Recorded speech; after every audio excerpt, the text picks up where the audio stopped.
How to fix Superbox keeps freezing up.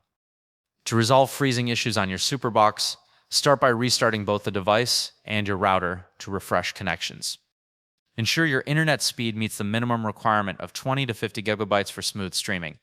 If multiple devices are connected, disconnect unnecessary ones to free up bandwidth. Next, clear the cache of frequently used apps to free up memory and improve performance.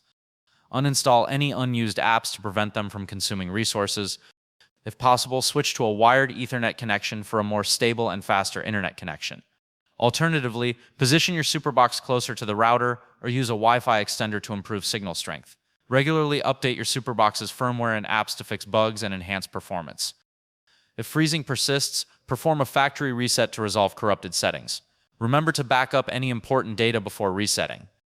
By following these steps, you can effectively address freezing issues and enjoy uninterrupted streaming on your Superbox. That's it. Thanks for watching.